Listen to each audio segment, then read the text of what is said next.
Picture this: a peaceful morning in a small Vietnamese village. Farmers tending their fields, children playing, families preparing breakfast. None of them knew that March 16, 1968, would become one of the darkest days in military history. This was My Lai, and what happened there would shake the world's conscience. American soldiers from Charlie Company, led by Lieutenant William Calley, entered the village claiming to be hunting Viet Cong fighters. But what they found were mostly women, children, and elderly civilians. What followed wasn't combat, it was massacre. The roots of this tragedy ran deep. By 1968, American troops were frustrated, exhausted, and paranoid. They'd been fighting an invisible enemy, losing friends to booby traps and ambushes.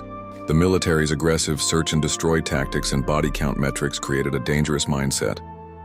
But nothing could justify what happened next. The soldiers began shooting, not at enemy combatants, but at everything that moved.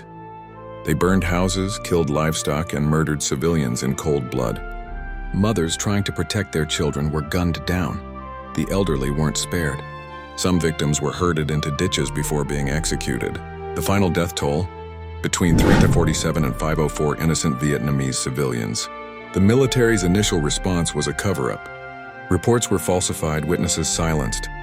But thanks to brave soldiers like helicopter pilot Hugh Thompson, who intervened to save civilians, and Ron Ridenour, who exposed the truth through letters to Congress, the truth eventually came out. The massacre violated every principle of military conduct and human decency. These weren't acts of war, they were war crimes. The Geneva Convention, military law, and basic human morality were all cast aside in those horrific hours. The aftermath was devastating. Bodies piled in ditches, homes reduced to ashes, an entire community destroyed. But beyond the immediate horror, My Lai became a turning point in how Americans viewed the Vietnam War. The massacre shattered the moral high ground America claimed to hold. International relations suffered severely.